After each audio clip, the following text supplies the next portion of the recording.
people, how you doing? I hope you're having a damn good day. Welcome back to the channel. Today we will be doing Kai Havertz and his set of instructions and how he will function at his new team Arsenal, signed for £65 million, which is quite impressive. Of course that is with add-ons and so on, but I see this man playing in specifically 4 positions. Of course, the central midfielder role, the attacking midfielder role, the potential striker role, and of course the right wing role. Now, out of 10, I would rate this as a 7 out of 10, only because the price was kind of high for a player who can be probably deemed as a bit of a flop at Chelsea, although I think Mikel Arteta could get the best out of him at Arsenal, depending on where he plays, of course, because he's a bit of a utility player where you don't actually have a position, but you can fit in if need be.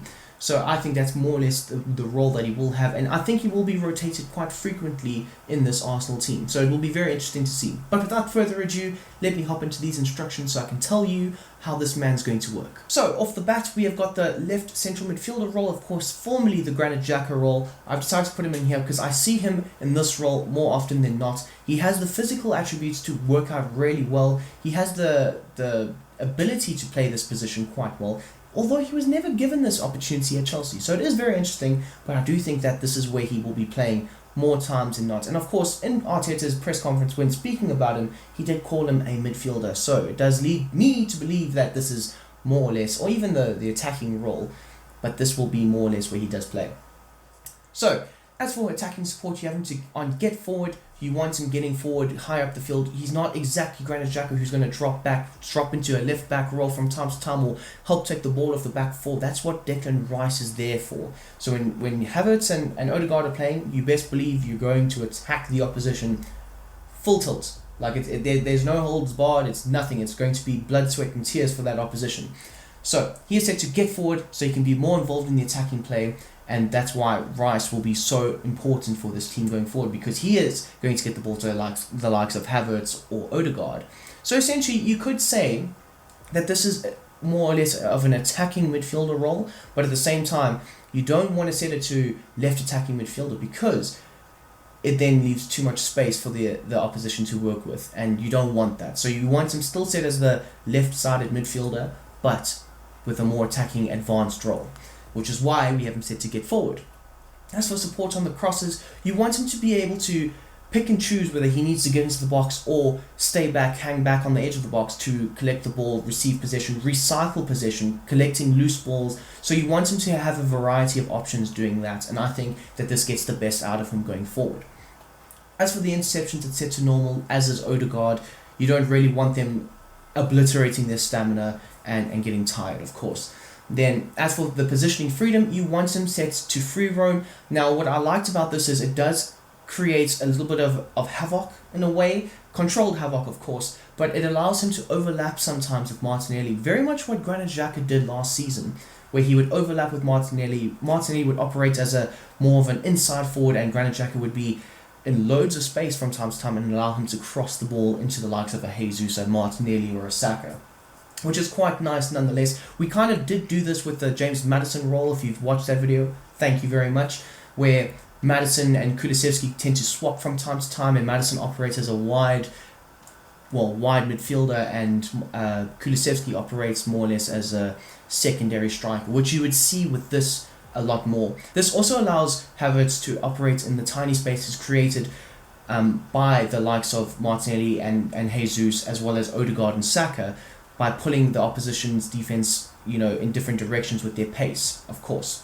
And then as for the defensive position, you have him set to cover the wing. Of course, Xhaka from time to time would slip into the left back role, but you want Havertz more or less pressing high up the field and making sure that the press is from the front, and that's where the first line of defense starts. So you want him to do that. Now, as for the attacking midfielder role, it's kind of similar to what he was doing on the left, but this time it's more advanced with more freedom to not have to track back from time to time, to not have to do too much defensive duties. So, as for the defensive support, we have him on stay forward, just like we did with the last position, but this time he's going to be a bit more closer to the likes of a Jesus, where he'll be able to, in my opinion, operate in his best position going forward.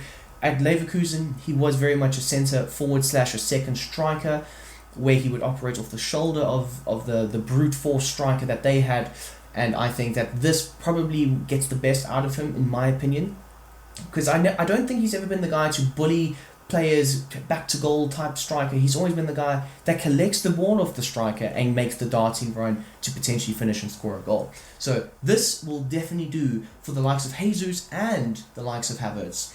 As for support on crosses, very much like the last one, but we want him to have a variety of options, whether he needs to get into the box for the header or the potential cross, or he needs to recycle possession with the likes of a Partey and a Rice and make sure that Arsenal's possession is retained, maintained, and contained. The opposition, by the way.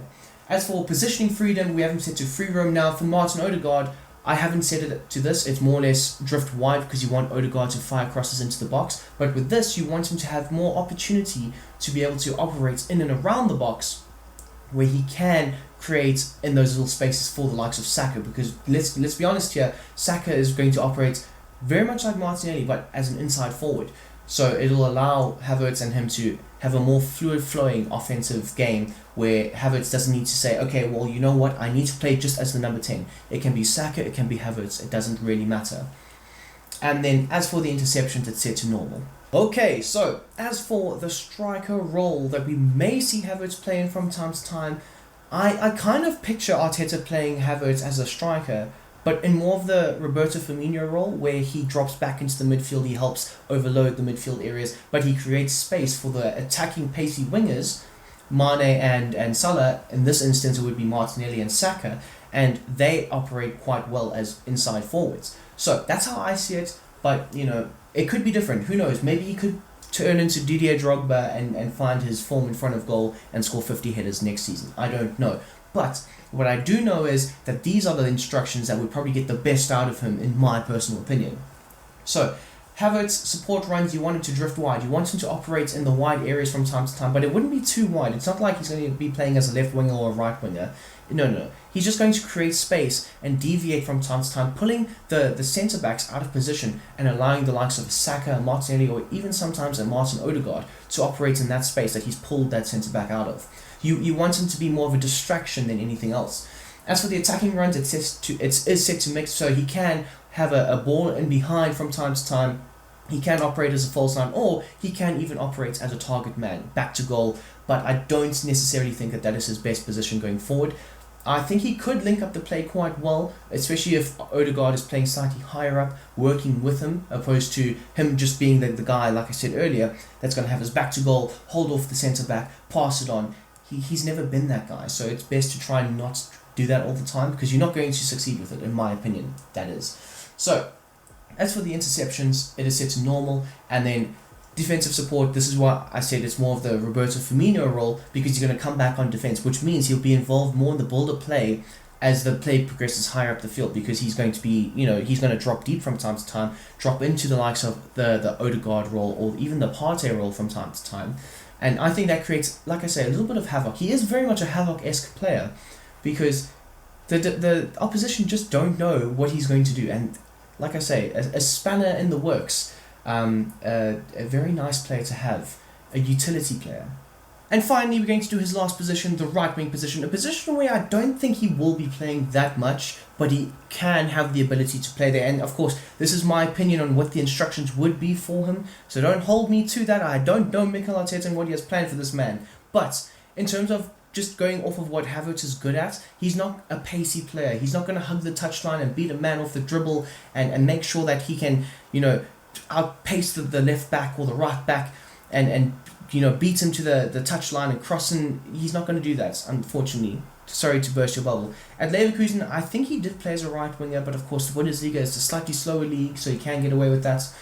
I think at Chelsea he didn't, though. I'm not exactly sure. Maybe Frank Lampard played him there from time to time, but I'm not exactly sure. So, in order for Havertz to be a successful winger in this Arteta system, I've gone and changed some of the instructions from what you would normally see in an Arteta system. Of course, it's hug the touchline, beat your man with pace, get him behind, fire in a cross, get into the box. That's not going to really work for Kai Havertz. So, for the defensive support, I have him on comeback on defense. Of course, this means that he will be deeper than the likes of Martinelli and Jesus, but it would also mean that when Arsenal do have the ball, he will be there to help facilitate play, help create space for the likes of Jesus to operate in potentially.